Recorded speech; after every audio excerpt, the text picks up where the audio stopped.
I am here with Dr. Dan Diermeier from Northwestern University, who has become a staple of our trust events, and thank you so much for joining us this morning. In about an hour or so, you'll be a distinguished guest on our panel for, I think this is the third year running, so thank you so much and welcome.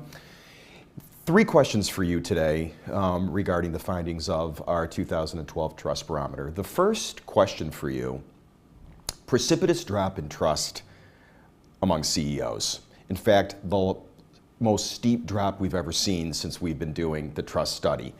Provide your perspective on why and what CEOs need to be thinking about. What we see here in this particular case is really the consequence of a variety of factors that all play a role and that we see now in the data very clearly. I think on the first level we have a tremendous rise, of course, in media coverage and media exposure, both the traditional media and then social media, and that's something that we see in a whole variety of different aspects globally.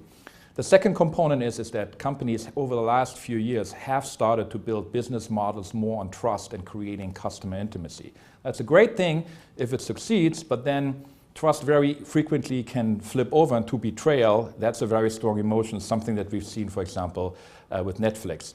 And then the third component, also I think very important, is that we hold companies now responsible not only for delivering value for their shareholders and customers, but more broadly what the impact is with respect to society. And so if they fail on that dimension, it further undermines trust in CEOs. And I think your last point is something that's fascinating, and the Trust Barometer really shined a spotlight on. The intersection between operational excellence and values-based excellence. And I think what we're seeing is in data from past years, reputation was driven on the ability for a company to achieve operational excellence. But what we're seeing now is more of a push towards values-based excellence. So help us understand, if you will, in your mind, how those two pieces intersect and what companies need to be thinking about in order to kind of push that up the reputation continuum. Absolutely. So I think what we have on the operational excellence, that is taken as a given now. I think it's something where it's very hard to distinguish yourself consistently with respect to customers and the general public. What we've seen in the last few years, and the data again suggests that this year as well, is that we now have much higher expectations of companies. We really think about companies and their role in society, whether they provide a positive or negative, whether they have a positive or negative impact on society. And many companies and entire industries have really lost their ability to tell their value creation story from a social point of view. The banking and financial services industry is a particular dramatic example. So the expectations have been changing, and companies have really not been able to express the value that they bring to society in a way that is really understood and appreciated by a mass public. How important is it for, I want to take this to another question, if I will, on the values issue. How important is it for companies to begin to better understand the values of their 99%? Right? So it's one thing to understand what the corporate values are and how those are applied in the marketplace. How important is that to intersect with the values of a company's 99% or their customer base? That's a great question, and I think that is something where companies are behind the curve.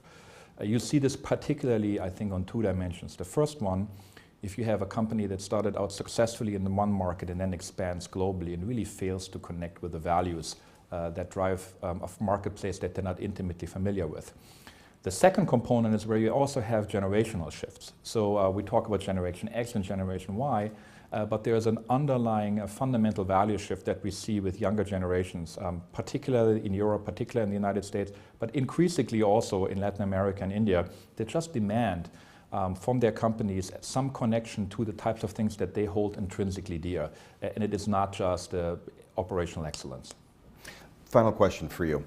The premise of the license to lead, and I think one of the things that clearly the trust data points to is business isn't trusted, but government clearly is even lower on the trust continuum, and the call for business to actually begin to take big steps forward and lead on big issues. What advice would you give to CEOs and companies today in terms of trying to take that step forward and be a fast mover versus a follower? Because that's often tough for companies to reconcile in a very conservative and volatile marketplace. Yes. The fact that the data suggest, particularly this year, that the public looks at companies in a very similar way as they look at governments. I mean, typically, even a few years ago, we would say there's the company side, the private side, there's the public side. But those boundaries have been blending. They are fuzzy boundaries at this point. We expect companies to have sustainability policies, to have animal welfare policies, and so forth, traditionally domains that would be within government. So what that means for companies is just satisfying what their customers and what their shareholders do, what their business partners, if you want to think about it that way, do, is just not enough. Now, that's the negative side. The positive side is a tremendous opportunity. So I think what you want to think about as a company at this point is that what are the types of expectations within my company, within my market position, within my industry, that society, that what you call my 99%, right, are expecting of me? How does that connect with my business model? How do I positively position myself along those lines? That's the key. That is a great opportunity, but it really requires a different approach of how you think about positioning in the marketplace. Dr. Diermeier, it's a pleasure as always. Thank you very so much for joining Look us. forward to it. Thank you.